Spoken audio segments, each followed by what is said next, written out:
మన అందరి స్ఫూర్తిదాయకం యువ నేత అన్ని రంగాలలో తన మార్కును వేసుకున్నటువంటి ఈనాటి కార్యక్రమ ముఖ్య అతిథి గౌరవనీయులు ఆత్మీయ సోదరులు కల్వకుంట్ల తారక రామారావు గారు మనల్ని ఉద్దేశించి మనకు స్ఫూర్తిదాయక సందేశాన్ని ఇవ్వాల్సిందిగా విజ్ఞప్తి చేస్తుంది. జై తెలంగాణ. అన్ని పిడికిలు ఇవ్వాలి. జై తెలంగాణ. గౌరవనీయులు పెద్దలు,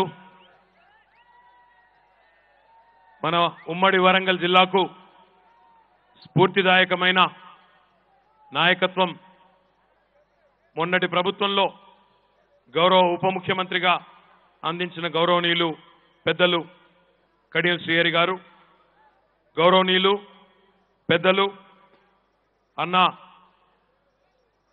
ఈటల రాజేందర్ గారు, గౌరవ పెద్దలు మా అందరికీ పూజ్యులు పెద్దలు రాజ్యసభ సభ్యులు కెప్టెన్ లక్ష్మీకాంతరావు గారు, గౌరవ పార్లమెంట్ సభ్యులు పెద్దలు ప్రొఫెసర్ సీతారాం నాయక్ గారు, పసునూరి దయాకర్ గారు, బండా ప్రకాష్ గారు, గౌరవ శాసనసభ్యులు బ్రహ్మాండమైన మెజారిటీతో పరకాలలో గెలుపొందిన చెల్లా ధర్మారెడ్డి గారు, కొద్దిలో 700 ఓట్లతో లక్ష కొద్దిగా మిస్ అయిన గౌరవనీయులు ఆరూరి రమేష్ గారు, పెద్ద మెజారిటీతో ఇప్పుడే చెప్తా ఉన్నారు దయాకర్ రావు గారు, అక్కడ పాలకుర్తిలో 6 సార్లు పోటీ చేస్తే ఈసారి తన జీవితంలో రాజకీయ జీవితంలోనే అత్యుత్తమమైన మెజారిటీ 53,000 ఓట్ల మెజారిటీతో గెలిచిన పెద్దలు ఎర్రబెల్లి దయాకర్ రావు గారు, నర్సంపేటలో ఇంకా చెప్పలే నేను ఆగు, నర్సంపేటలో మనందరి ఆత్మగౌరవ బావుటాను ఎగరవేసిన సోదరులు ఉద్యమ నాయకులు పెద్ది సుదర్శన్ రెడ్డి గారు, గౌరవనీయులు పెద్దలు మన స్థానిక శాసనసభ్యులు మీ అందరికీ అన్నా అంటే నేనున్నా అని కష్టంలో సుఖంలో ఎల్లవేళలా మీతో ఉండే పెద్దలు దాస్యం వినయ భాస్కర్ అన్న గారు, గౌరవనీయులు వరంగల్ ఈస్ట్ శాసనసభ్యులు యువ నాయకుడు సోదరుడు మేయర్గా మీకు సేవలు అందించి ఈరోజు మీ శాసనసభ్యుడిగా మీ ముందుకు విచ్చేసిన నన్నపనేని నరేందర్ గారికి, గౌరవ పెద్దలు సుదీర్ఘ రాజకీయ అనుభవం కలిగిన నాయకులు గతంలో మంత్రిగా పనిచేసిన గౌరవ పెద్దలు డోర్నకల్ శాసనసభ్యులు 6వసారి గెలిచిన మాజీ మంత్రివర్యులు స్థానిక ప్రస్తుత శాసనసభ్యులు రెడ్డి నాయక్ గారికి, వేదిక పైన ఉన్న గౌరవ శాసన మండలి సభ్యులు ప్రొఫెసర్ శ్రీనివాస్ రెడ్డి గారు, మన్నించాలి శంకర్ నాయక్ గారు వేరే రంగు వేసుకున్నారు గుర్తుపట్టలేదు, మహబూబాబాద్ నుంచి బ్రహ్మాండమైన మెజారిటీతో గెలిచి వచ్చిన గౌరవ శాసనసభ్యులు పెద్దలు శంకర్ నాయక్ గారు, మన్నించాలి హుస్నాబాద్లో అంటే ఇది ఈ జిల్లా కాదని మర్చిపోతున్నా అప్పుడప్పుడు ఏమనుకో, హుస్నాబాద్ ఇంకా కరీంనగర్నే పోతుంది సార్, అది హుస్నాబాద్ నుంచి అఖండమైన మెజారిటీతో 70,000 ఓట్ల మెజారిటీతో గెలిచి వచ్చిన గౌరవనీయులు పెద్దలు ఒడితల సతీష్ కుమార్ గారు, అదే రకంగా వేదిక పైన ఆసీనులైన గౌరవ పార్టీ ప్రధాన కార్యదర్శులకి, పార్టీ కార్యదర్శులకి, జిల్లా పార్టీ నాయకులకి, రాష్ట్ర కార్పొరేషన్ల అధ్యక్షులకి, గౌరవ ప్రజాప్రతినిధులందరికీ నేను పేర్లు చెప్పిన వాళ్ళు ఎవరు తిట్టుకోవద్దు దయచేసి, చాలా మంది ఉన్నారు. మీరు వరంగల్ అంటేనే పెద్ద జిల్లా, పెద్ద నాయకత్వం ఉన్న జిల్లా, బహుళ నాయకత్వం ఉన్న జిల్లా. వేదిక పైన ఉన్న అతిరథ మహారథులందరికీ పేరు పేరున మరి సాయంత్రం దాదాపు 7 కావస్తున్నా ఇంకా తొంపు కోసం చూసుకోకుండా ఇంత చలిలో కూడా ఇంత ఓపికగా కూర్చున్న మా అన్నదమ్ములందరికీ అక్క చెల్లెలందరికీ శిరస్సు వంచి పాదాభివందనం చేసుకుంటా ఉన్నా. మా పాత్రికేయ మిత్రులకు కూడా ప్రత్యేక నమస్కారాలు తెలియజేసుకుంటా ఉన్నా. గౌరవ పెద్దలు మన పార్టీ అధ్యక్షులు, తెలంగాణ ప్రదాత, తెలంగాణ అభివృద్ధి ఈరోజు మొత్తం భారతదేశానికే దిక్సూచిగా మార్చిన మన రాష్ట్ర ముఖ్యమంత్రి వర్యులు పెద్దలు కేసీఆర్ గారు మొన్ననే 4 రోజుల కిందట పార్టీ కార్యకర్తలను, పార్టీ శ్రేణులను మరి ఒక అద్భుతమైన సంస్థగా ఈ పార్టీని తీర్చిదిద్దాలనే ఉద్దేశంతో కార్యనిర్వాహక అధ్యక్షుడిగా నన్ను నియమించిన తర్వాత ఏ జిల్లాకు మొట్టమొదటిసారి పోవాలి అనే సంకోచాన్ని అనే సందేహాన్ని నేను కేసీఆర్ గారి ముందు పెట్టినాను. నేను అడిగిన సార్ మరి ఎక్కడ పోమంటారు మొదలు, నన్ను సొంత జిల్లా సిరిసిల్లలో నాకు కూడా మంచి మెజారిటీ ఇచ్చి అక్కడ ప్రజలు గెలిపించినారు, అక్కడికి పోవాలనా ఎక్కడికి పోవాలంటే వారు ఒక్కటే మాట చెప్పినారు, ఉద్యమానికి ఊపిర్లూదిన ఓరుగల్లు నుంచే ప్రయాణం ప్రారంభించాలి. ఓరుగల్లంటే వరంగల్ అంటే ఒక ఉద్వేగం, ఒక ఉప్పెన, ఒక ఉత్తేజం, ఉద్యమానికి ఒక పర్యాయ పదం ఓరుగల్లు. అట్లాంటి ఓరుగల్లులో ఉండే మన పార్టీ శ్రేణుల ఆశీర్వాదంతో ఈ ప్రస్థానాన్ని ఈ ప్రయాణాన్ని ప్రారంభించమని చెప్పి పెద్దలు కేసీఆర్ గారు వారు సూచించడం జరిగింది. నాకు కూడా ఓరుగల్లుతో నేను మొన్ననే ఇక్కడికి వచ్చినాడు హన్మకొండ చౌరస్తాలో కూడా ఎన్నికల ప్రచార సభలో కూడా చెప్పిన, ఓరుగల్లుతో నాకు కూడా ఒక ఉద్వేగభరితమైన అనుబంధం ఉన్నది. నవంబర్ 29, 2009 కేసీఆర్ గారి ఆమరణ దీక్ష ప్రారంభమైన రోజు, తెలంగాణ రాష్ట్ర ఏర్పాటు కోసం ఆ రోజు కరీంనగర్లో తీగలగుట్టపల్లిలో ఆనాటి అక్కడ ఉత్తర తెలంగాణ భవన్లో గౌరవనీయులు ఈటెల రాజేందర్ గారు, మేము కరీంనగర్ నాయకులందరం కలిసి, ఆ రోజు కరీంనగర్ నాయకులే కాదు ఇంకా రాష్ట్ర వ్యాప్తంగా ఉండే నాయకులందరం కలిసి కేసీఆర్ గారితో నవంబర్ 28 రాత్రి మొత్తం మేల్కొని ఎక్కడ కేసీఆర్ గారిని అరెస్టు చేస్తారో, అర్ధరాత్రి వచ్చి ఎక్కడ తీసుకొని పోతారో అని చెప్పి ఇంటి చుట్టూ వేలాది మంది ఉద్యమ సైనికులు కార్యకర్తలు ఆనాడు పహారా గాయడం జరిగింది. తెల్లారి కేసీఆర్ గారు బయలుదేరి కరీంనగర్ నుండి బయలుదేరి సిద్దిపేట వేదికగా ఆమరణ దీక్షకు సిద్ధపడి బయలుదేరి పోతా ఉంటే కరీంనగర్ దాటంగానే అక్కడ అలగనూరు చౌరస్తాలో వారిని అడ్డుకొని పోలీసులు అరెస్టు చేయడం జరిగింది. ఆ రోజు వారితో కెప్టెన్ లక్ష్మీకాంతరావు గారు, కన్నెబోయిన రాజయ్య యాదవ్ గారు, అదే రకంగా ప్రొఫెసర్ జయశంకర్ గారు, నాయని నరసింహారెడ్డి గారు, ఆర్ విద్యాసాగర్ రావు గారు, వీరు ఆరుగురు కూడా వారితో పాటు అరెస్ట్ కావడం జరిగింది. కేసీఆర్ గారిని అరెస్ట్ చేస్తున్నారన్న విషయం తెలిసి వెంటనే వారి వెనకాల మేము ఈటెల రాజేందర్ గారు మేమందరం పరుగున ఆ మానేరు వాగు మీద ఉరుకుకుంటా అలగనూరు బ్రిడ్జ్ కాడికి వచ్చినాం. వచ్చే వరకు అప్పటికే కేసీఆర్ సార్ను పోలీస్ జీబులు ఎక్కించిండ్రు, రాజయ్య యాదవ్ గారిని ఎక్కించేసిండ్రు, నాయన నరసింహారెడ్డి గారిని ఎక్కించినారు, విద్యాసాగర్ రావు గారిని కూడా ఎక్కించినారు. అక్కడ మిగిలింది ఎవరంటే ఇంక అప్పుడే జయశంకర్ సార్ని అప్పుడే ఎక్కియబోతా ఉన్నారు. ఎక్కియబోతుంటే వెంటనే నేను పోయి పట్టుకొని అక్కడ మన చుట్టూ ఉండే కార్యకర్తలందరూ పోలీసులకు మాకు తోపులాట జరిగింది. మొత్తానికి జయశంకర్ సార్ను మమ్మల్ని ఇడిచిపెట్టి కేసీఆర్ గారిని వేసుకొని ఆ జీబు వరంగల్ వైపు బయలుదేరిపోయింది. మేము జయశంకర్ గారు ఒక కారులో ఎక్కి వరంగల్ వైపు మేము కూడా వాహనాలను ఫాలో చేస్తూ బయలుదేరి వచ్చిన తర్వాత ఎక్కడికక్కడ హుజురాబాద్ దగ్గర, ఎల్కతుర్తి దగ్గర ఎక్కడికక్కడ పోలీసులు అడ్డుకున్నారు. అయినా అవన్నీ దాటుకొని కేయూ చౌరస్తా దగ్గరికి వచ్చిన తర్వాత అక్కడ కింద మా కేయూ పిల్లలు, కేయూ విద్యార్థులందరూ కేయూ జేఏసీ ఆధ్వర్యంలో ఆనాడు రాస్తారోకో చేస్తా ఉన్నారు. కేసీఆర్ గారి అరెస్టు నిరసిస్తూ దిగి తమ్ముడు వాసుదేవరెడ్డి, రమేష్ ఇంకా చాలా మంది ఉండే అక్కడ, వాళ్ళతో పాటు మేము కూడా అక్కడనే రాస్తారోకలో కూర్చున్నాం.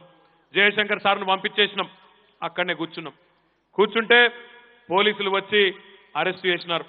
నిన్ను కరీంనగర్లో అరెస్ట్ చేసినాం, తప్పించుకున్నావు, ఇక్కడ పట్టుకున్నామని చెప్పి పట్టుకొని తీసుకొని పోతా ఉంటే అప్పటికే జయశంకర్ సార్ ముందుకు వెళ్ళిపోయినారు. వారింటికి హన్మకొండ చౌరస్తాలో సార్ ఇల్లుండేది, ఆ ఇంటికి వెళ్ళిపోతే వారి తర్వాత అర్ధగంటకు మమ్మల్ని కూడా తీసుకొని పోతా ఉంటే సరిగ్గా హన్మకొండ చౌరస్తా దగ్గరనే సిగ్నల్ పడ్డది. ఆ సిగ్నల్ పడంగానే నేను నాతో పాటు ఉన్న పిల్లలందరం కూడా ఆ జీబు నుంచి, ఆ పోలీస్ వాహనం నుంచి దుంకి జయశంకర్ సార్ ఇంట్లో పోయి మేము వారితో కూర్చుంటే గంట లోపలనే పోలీసులు వచ్చి అరెస్ట్ చేసి అదే రోజు వరంగల్ సెంట్రల్ జైల్లో, నా జీవితంలో నేను జైల్లో గడిపింది కేవలం ఒకే ఒక్క రోజు, కానీ అది వరంగల్ జిల్లాలోని వరంగల్ సెంట్రల్ జైల్లో ఉన్న మాట నేను గుర్తు చేసుకుంటా ఉన్నా. నాకు బాగా గుర్తున్న సందర్భం అది. ఎందుకంటే నిజంగా ఎన్నో అవార్డులు రావచ్చు, పరిపాలన పరంగా దేశవ్యాప్తంగా కూడా మన ప్రభుత్వానికి ఎన్నో గుర్తింపులు రావచ్చు, కానీ నేను నా జీవితాంతం మర్చిపోలేని అంశం ఏదన్నా ఉంది అంటే వరంగల్ జైల్లో గడిపిన ఆ ఒక్కరోజుకు వాళ్ళు ఇచ్చిన ఆ సర్టిఫికెట్ అన్న మాట మాత్రం నేను ఖచ్చితంగా మీ అందరికి కూడా గుర్తు చేస్తా ఉన్నాను. ఆనాడు నిజంగా ఒక్కసారి వెనుకకు తిరిగి చూసుకుంటే ఆనాడు 2009వ ప్రాంతంలో లేదా 2001 నుంచి 2009 వరకు ఇదే వరంగల్ జిల్లాలో అద్భుతమైన ప్రకాష్ రెడ్డిపేటలో పెట్టిన బహిరంగ సభలు, ఎన్నెన్నో లక్షలాది మందితో పెట్టిన సభలు, ఇవన్నీ వెనుకకు తిరిగి చూసుకుంటే ఒక చరిత్ర. ఆనాడు తెలంగాణ వస్తుందో రాదో తెలియదు, వస్తే మన పార్టీ ఉంటుందో లేదో తెలియదు, ఉంటే అధికారంలో ఉంటామో తెలియదు, అధికారంలో ఉండమో తెలియదు. కేసీఆర్ గారు ముఖ్యమంత్రి అవుతారని చెప్పి లక్షలాదిగా ఉద్యమంలో పాల్గొన్న టీఆర్ఎస్ కార్యకర్తలు ఎవరు ఏనాడు ఊహించలేదు. కానీ ఇవన్నీ కూడా 2009లో కేసీఆర్ గారి దీక్ష తర్వాత రాష్ట్రంలో పరిస్థితులన్నీ కూడా మారిపోవడం, తెలంగాణ సమాజం ఒక గిరిగీసినట్టు మొత్తంగా బరిలో ఒకవైపే నిలవడం, ఇస్తారా లేదా తెలంగాణ అని చెప్పి తమ పోరాట పటిమతో కేంద్ర ప్రభుత్వం మెడలు వంచడం, అల్టిమేట్ గా 2014లో తెలంగాణ బిల్లు పార్లమెంట్లో పాస్ కావడం, ఇదంతా ఒక చరిత్ర అనే మాట నేను మళ్ళీ మీకు గుర్తు చేస్తా ఉన్నా. ఆనాడు తెలంగాణ బిల్లు పాస్ అయిన తర్వాత కూడా సోదరులు వినయ్ భాస్కర్ గారు ఎప్పుడు నాతో ఆనాడు పరిహాసం ఆడుతూ ఉండేది. అన్నా మరి మన పార్టీ ఉంటుందా లేదా, నిన్న మొన్ననే నేను గులాబీ టాన్ కొనుక్కున్నా, ఒకటి గులాబీ మొత్తం బట్ట కొనుక్కున్నా, మరి బట్టలు కుట్టించుకోనా లేదా ఏం సంగతి అని చెప్పి ఊకే అప్పుడప్పుడు పరాస్కలు ఆడుతూ ఉండేది. ఎందుకంటే ఆనాడు మనం ఆ సందర్భంలో అవసరమైతే పార్టీని కూడా త్యాగం చేద్దాం, పార్టీని కూడా వదులుకుందాం, రాష్ట్రం వస్తే చాలు అనే ఒక స్ఫూర్తితో పోరాటం చేసిన వాళ్ళం. ఆనాడు ఎవరు ఊహించని విధంగా మరి తెలంగాణ ప్రజలు మనం ఒంటరిగా పోయినా వాళ్ళు కోట్ల రూపాయలు కుమ్మరించి ప్రభుత్వాన్ని మొత్తం వారికి ఆనాడు ఉండే అన్ని హంగులను మోహరించి కాంగ్రెస్ పార్టీ పోరాటం చేసిన 2014లో 63 సీట్లను మనకు కట్టబెట్టి అధికారాన్ని మన చేతిలో పెట్టడం జరిగింది. అధికారం వచ్చిన తర్వాత సహజంగానే మొట్టమొదటిసారి కొత్త ప్రభుత్వం, కొత్త రాష్ట్రం, ఒక కొత్త సంసారం మాదిరిగా కుదురుకున్న తందుకే కొంత సమయం పట్టింది. ఆర్థిక మంత్రిగా పనిచేసిన ఈటెల రాజేందర్ గారికి తెలుసు, మొదటి 7-8 నెలలైతే మన రాష్ట్ర ఆర్థిక పరిస్థితి గురించి కూడా మనకు ఒక అంచనా లేదు. ఎందుకంటే ఆదాయం ఎంతనో తెలియదు, వ్యయం ఎంత అయ్యే అవకాశం ఉందో తెలియదు, ఎన్ని డబ్బులు బడ్జెట్లో పెట్టొచ్చో తెలియదు, ఏ కార్యక్రమం తీసుకోవాలో అంతుబట్టని పరిస్థితి, అంతా కొత్తగా. అందులో సూటిపోటి మాటలు, మీకు పరిపాలన చేతనైతుందా, మీరు రోడ్ల మీద ధర్నాలు చేసేటోళ్ళు, మీరు రాస్తారోకలు చేసేందుకే వనుకొచ్చేటోళ్ళు, ఆందోళనకారులు మీళ్ళు, మీకు వస్తుందా పరిపాలన, మీ వల్ల అవుతుందా అని చెప్పి ఆనాడు సూటిపోటి మాటలు. ఇంకొక వైపు ప్రచారాలు, తెలంగాణ వస్తే కరెంట్ ఉండదని ఒక పెద్ద మనిషి, తెలంగాణ వస్తే పెట్టుబడులు పోతాయని ఇంకొక ఆయన, తెలంగాణ వస్తే హిందూ ముస్లిం పంచాయతీ అవుతుందని ఇంకొక ఆయన, తెలంగాణ వస్తే ఇక్కడ ఉండే ఇతర రాష్ట్రాల ప్రజలందరినీ ఎలగొడతారని ఇంకొక ఆయన. ఎన్నో అనుమానాలు టీఆర్ఎస్ పార్టీ మీద. ఈ పార్టీ అధికారంలోకి వస్తే ఎవ్వలను బతకనియది, అందరిని ఎలగొడతారు తెలంగాణలో అని చెప్పి పిచ్చి ప్రచారాలు ఎన్నో చేసినారు. ఇవన్నింటినీ బద్దలు కొట్టి 4-4.5 సంవత్సరాలలోనే మరి ఈరోజు మొత్తం దేశానికే సంక్షేమ రంగంలో, అభివృద్ధి రంగంలో ఒక దిక్సూచిగా మారింది తెలంగాణ అనే మాట విజయ గర్వంతో సంతోషంగా ఈరోజు తెలంగాణ ప్రజలు చెప్పుకునే పరిస్థితి వచ్చింది. నిన్న మొన్న మీరు చూస్తా ఉన్నారు, అరవింద్ సుబ్రహ్మణ్యన్ గారని గతంలో భారత ప్రభుత్వానికి, కేంద్ర ప్రభుత్వానికి ఆర్థిక శాఖకు ప్రధాన సలహాదారుగా పనిచేసిన వ్యక్తి.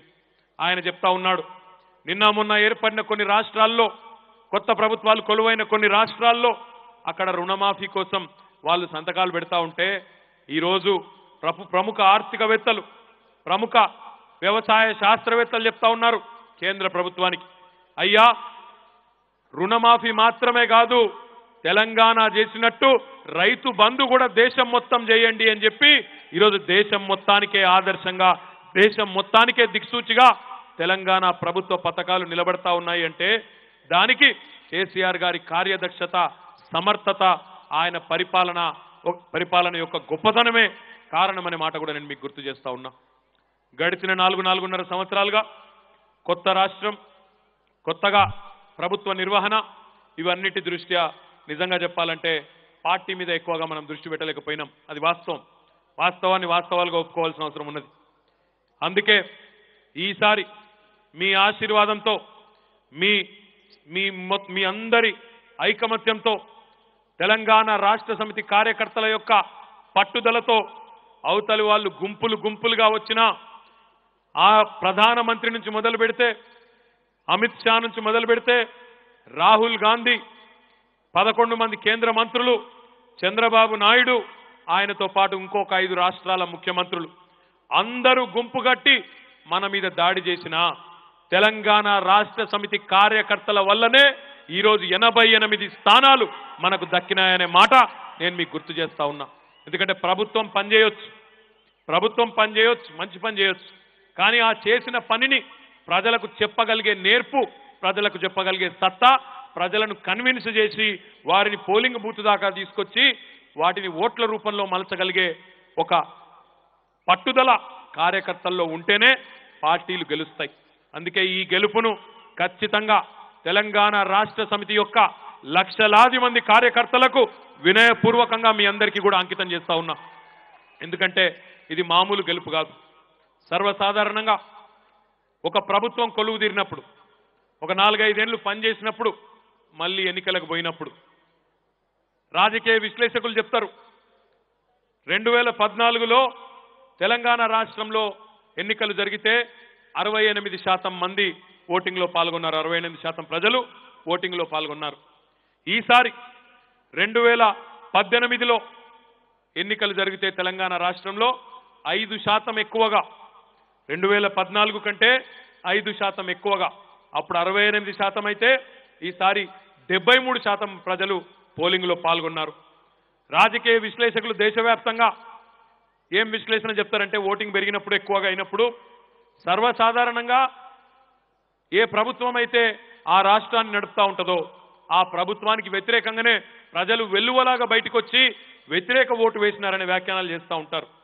పాపం మనకు వ్యతిరేకంగా పోటీ చేసిన కాంగ్రెస్ పార్టీ, ఆ పార్టీ మిత్రులు వాళ్ళు కూడా అదే భ్రమపడ్డారు. ఎప్పుడైతే 5% ఓటింగ్ పెరిగిందో ఇక మొత్తం ప్రజలంతా టీఆర్ఎస్ మీద కోపంతో బయటికి వచ్చి తమ అసంతృప్తిని వెలగక్కిందని చెప్పి వాళ్ళు అనుకున్నారు. కానీ వాస్తవంగా జరిగింది ఏంది? రైతులు, మహిళలు, వృద్ధులు, యువకులు, ఏ కులమైనా, ఏ మతమైనా, ఏ వర్గమైనా, ఎస్సీ, ఎస్టీ, బీసీ, మైనారిటీ, అగ్రవర్ణాలు అందరూ కూడా రాష్ట్రంలో బయటికి వచ్చి వెల్లువలాగా 2 కోట్ల మంది ఓట్లు వేస్తే 1 కోటి మంది తెలంగాణ రాష్ట్ర సమితికి జైగొట్టి ఈరోజు కేసీఆర్ గారి నాయకత్వ సమర్థతను, నాయకత్వ సత్తాను దేశం మొత్తం ముందు మన ఆత్మగౌరవ బావుటాను అద్భుతంగా ఎగరవేసినారనే మాట ఈ సందర్భంగా నేను మీకు గుర్తు చేస్తా ఉన్నా. ఓటమి నుంచి గుణపాఠాలు నేర్చుకోవాలి, గెలుపు నుంచి పాఠాలు నేర్చుకోవాల్సిన బాధ్యత కూడా మన మీదనే ఉంటుంది. ఓడిపోతే తప్పకుండా నేర్చుకోవాలి. ఇప్పుడు మన ఉమ్మడి వరంగల్ జిల్లాలో 12 స్థానాలుంటే ఆ 12 స్థానాల్లో 10 స్థానాల్లో అఖండమైన మెజారిటీతో మనం గెలిచినాం. కానీ 2 స్థానాలు ఓడిపోయినాం. ములుగులో, భూపాలపల్లిలో మన అభ్యర్థులు ఓటమి పాలైనారు. ఆలోచించవలసిన అవసరం ఉన్నది. మరి సర్వత్రా రాష్ట్ర వ్యాప్తంగా కేసీఆర్ గారి అనుకూల పవనాలు, తెలంగాణ రాష్ట్ర సమితికి అనుకూలంగా పవనాలు వీచినప్పుడు ఆ 2 స్థానాల్లో ఎందుకు ఓటమి పాలైనామో ఆలోచించవలసిన అవసరం ఉన్నది. అక్కడ ఏమైనా పొరపాట్లుంటే సవరించుకోవాల్సిన అవసరం ఉన్నది. అదే రకంగా కొన్ని నియోజకవర్గాల్లో మెజారిటీ అఖండంగా, వర్ధన్నపేటలో 99,000 వచ్చింది మెజారిటీ, ఇంకొక నియోజకవర్గంలో 15-20,000 వచ్చింది, ఇంకో దగ్గర 53 వచ్చింది, ఇంకో దగ్గర 47,000 పరకాల్లో వచ్చింది. అంటే ఈ మాట ఎందుకు చెప్తా ఉన్నా అంటే ఇంకా కొన్ని చోట్ల మెజారిటీలు పెంచుకోవాల్సిన అవసరం ఉన్నది, ఇంకా ఓట్లు, ప్రజల విశ్వాసాన్ని గెలుచుకోవాల్సిన అవసరం ఉన్నది. అందుకే ఆ ఉద్దేశంతోనే మన తెలంగాణ ఇంటి పార్టీ, తెలంగాణ ప్రజలు తమ ఇంటి పెద్దగా భావించే కేసీఆర్ గారిని మరింత ప్రజలకు చేరువ చేయాల్సిన క్రమంలో పార్టీ సంస్థాగత నిర్మాణం మీద దృష్టి పెట్టి పార్టీ కార్యనిర్వాహక అధ్యక్షుడిగా పెద్దలు కేసీఆర్ గారు ఒక అవకాశాన్ని నాకు ఇవ్వడం జరిగింది. మీ అందరితో నేను చేసే విజ్ఞప్తి ఒకటే, ఈ వేదిక మీద కూర్చున్న అతిరథ మహారథులు కానీ, వేదిక ముందున్న మా సోదరులు సోదరిమణులకు కానీ నేను చేసే విజ్ఞప్తి ఒకటే, నేను మీలో ఒకడిగా, మీ సోదరుడిగా, మీ అన్నగా, మీ తమ్ముడిగా మీకు ఎల్లవేళలా అందుబాటులో ఉంటూ, అది ఏ జిల్లా అయినా తెలంగాణ వ్యాప్తంగా ఉండే ప్రస్తుత 31 జిల్లాలు కానీ రేపు ఏర్పాటు జరగబోయే కొత్త జిల్లాలతో సహా మరి అందరికీ కూడా పార్టీ కేంద్ర కార్యాలయంలో అందుబాటులో నేను వ్యక్తిగతంగా ఉంటాను. అందుబాటులో ఉండే విధంగా మన గౌరవ శాసన సభ్యులను, గౌరవ మంత్రివర్యులను, గౌరవ పార్లమెంట్ సభ్యులను, శాసన మండలి సభ్యులను కూడా పార్టీ తరఫున స్పష్టమైన ఆదేశాలు జారీ చేస్తామనే మాట కూడా ఈ సందర్భంగా నేను మీకు విజ్ఞప్తి చేస్తా ఉన్నా. ఎందుకంటే ఈరోజు వేదిక మీద కూర్చున్న వాళ్ళం కొంతమంది పదవుల్లో ఉండవచ్చు, కానీ ఒక్కొక్క నాయకుడు ఈరోజు పదవి పొందినాడు అంటే ఆయన వెనుక లక్షల మంది కార్యకర్తల శ్రమ ఉన్నది అనే మాట తప్పకుండా మనం గుర్తుపెట్టుకోవాల్సిన అంశం. అందుకే పార్టీ కంటే ఎవరు పెద్దవాళ్ళు కాదు. ఈరోజు శాసనసభాపక్షమైనా, శాసన మండలిలో ఉండే మండలి సభ్యులైనా, పార్లమెంట్ సభ్యులైనా, రాజ్యసభ సభ్యులైనా, మంత్రులైనా అందరం కూడా పార్టీకి సంబంధించినంత వరకు పార్టీయే తల్లి లాంటిదనే మాటను ఎవరం కూడా మర్చిపోవడానికి వీల్లేదు. అందుకే ఈరోజు ఒక మంచి కార్యక్రమానికి వరంగల్లో శ్రీకారం చుట్టినాం. బాలసముద్రంలో బ్రహ్మాండంగా ఈరోజు వరంగల్ రూరల్ అర్బన్ జిల్లాలకు సంబంధించి ఒక అద్భుతమైన కార్యాలయ నిర్మాణానికి ఈరోజే భూమి పూజ కూడా చేసుకున్నామనే మాట కూడా, ఒక తెలంగాణ భవన్ భూమి పూజ కూడా ఇక్కడే చేసుకున్నామనే మాట కూడా నేను మీకు విజ్ఞప్తి చేస్తా ఉన్నా.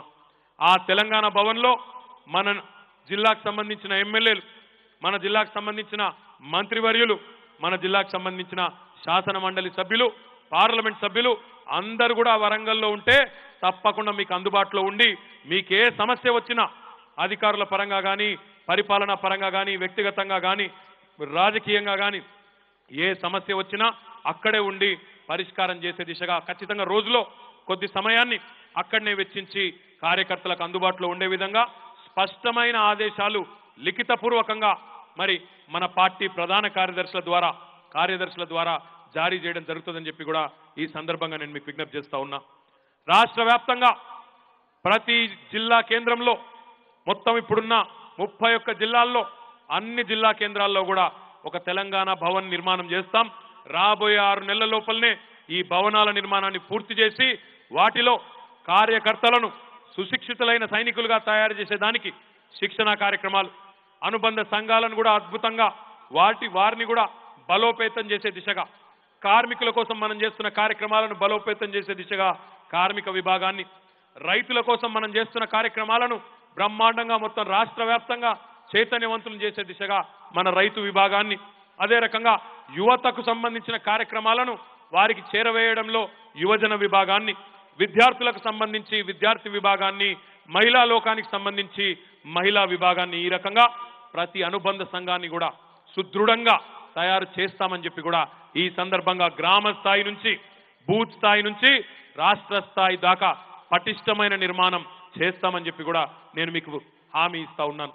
దాంతో పాటు మీ అందరికీ నేను గుర్తు చేస్తా ఉన్నా, మనకు పంచాయతీ ఎన్నికలకు సంబంధించి అత్యున్నత న్యాయస్థానం రాష్ట్రానికి హైకోర్టు ఆదేశం ఇచ్చింది. పంచాయతీ ఎన్నికలు నిర్వహించమని చెప్పింది. మున్సిపాలిటీలకు, జిల్లా పరిషత్లకు, మండల పరిషత్లకు కూడా కాల పరిమితి ముగియ వస్తూ ఉన్నది. వచ్చే ఎండాకాలం లోపలనే ఆ ఎన్నికలు కూడా పూర్తి చేయాల్సిన అవసరం ఉన్నది. కాబట్టి వార్డు మెంబర్ నుంచి, పంచాయతీ వార్డు మెంబర్ నుంచి పార్లమెంటు సభ్యుడి దాకా అందరి ఎన్నికలు కూడా ఈ 6 మాసాలు 7 మాసాల్లోనే జరగబోతా ఉన్నాయి. జనవరి నెల నుంచి జూన్ నెల దాకా మరి మనందరం కూడా నిర్విరామంగా పూర్తి స్థాయిలో మరి ఈ ఎన్నికల్లోనే నిమగ్నమయ్యే పరిస్థితి ఉన్నది. అటు పంచాయతీ ఎన్నికలు, జిల్లా పరిషత్ ఎన్నికలు, మండల పరిషత్ ఎన్నికలు, మున్సిపల్ ఎన్నికలు, పార్లమెంట్ ఎన్నికలు అన్నింటా కూడా ఖచ్చితంగా ఏ చైతన్యాన్ని, ఏ విశ్వాసాన్ని అయితే ప్రజలు చూపెట్టి మనను మొన్న శాసనసభ ఎన్నికల్లో గెలిపించినారో అదే రకంగా మన వైపే వారి ఆశీర్వాదం ఉండే విధంగా మనం మళ్ళీ ప్రజల్లోనే ఉండి ప్రజలకిచ్చిన ప్రతి హామీని నెరవేర్చే దిశగా ప్రభుత్వం మీద ఒత్తిడి తేవాల్సిన అవసరం కూడా ఉన్నది. ఉదాహరణకి గౌరవ ముఖ్యమంత్రి గారు ఇదే జిల్లాకు, ఉమ్మడి వరంగల్ జిల్లాకు వచ్చినాడు ఎన్నికల ప్రచారంలో ఒక మాట చెప్పినారు. ములుగు జిల్లాను కూడా ఏర్పాటు చేస్తాననే మాట వారు చెప్పడం జరిగింది. ఇప్పటికే మీకు తెలుసు, ముఖ్యమంత్రి గారు పదవి బాధ్యతలు చేపట్టి వారం రోజులు కూడా కాలేదు. వారం రోజుల లోపలనే కొత్త జిల్లాలకు సంబంధించిన కార్యాచరణ ప్రక్రియ కూడా ప్రారంభమయ్యింది. తప్పకుండా ముఖ్యమంత్రి గారు ఎన్నికల ప్రచారంలో ఇచ్చిన ప్రతి హామీ, టీఆర్ఎస్ పార్టీ ఎన్నికల ప్రణాళికలో, మేనిఫెస్టోలో ఇచ్చిన ప్రతి హామీ నిలబెట్టుకునే దిశగా బ్రహ్మాండమైన కార్యాచరణను కూడా రూపొందించి ముందుకు పోదామని చెప్పి కూడా నేను మీకు విజ్ఞప్తి చేస్తా ఉన్నా. బూత్ స్థాయి నుంచి, గ్రామ స్థాయి నుంచి, మండల స్థాయి నుంచి, వార్డు స్థాయి నుంచి, మున్సిపల్ స్థాయి నుంచి, జిల్లా స్థాయి నుంచి రాష్ట్ర స్థాయి దాకా అన్ని అనుబంధ సంఘాలు, పార్టీ కమిటీలు ఈ నిర్మాణము చేస్తాం. రైతులకి పేదలకి ప్రభుత్వం ఇచ్చిన ప్రతి హామీని బ్రహ్మాండంగా నిలబెట్టుకునే దిశగా ముందుకు పోదాం. ఇది కేవలం మొదటి పర్యటన మాత్రమే. ఇట్లాంటి పర్యటనలు ఎన్నో ఉంటాయి. వేదిక మీద ఉన్న నాయకులను నేను చాలా ఇబ్బంది కూడా పెడతాను, మీరేమనుకోవద్దు. తప్పకుండా వర్కింగ్ ప్రెసిడెంట్ అంటే వర్క్ చేయాలి మరి.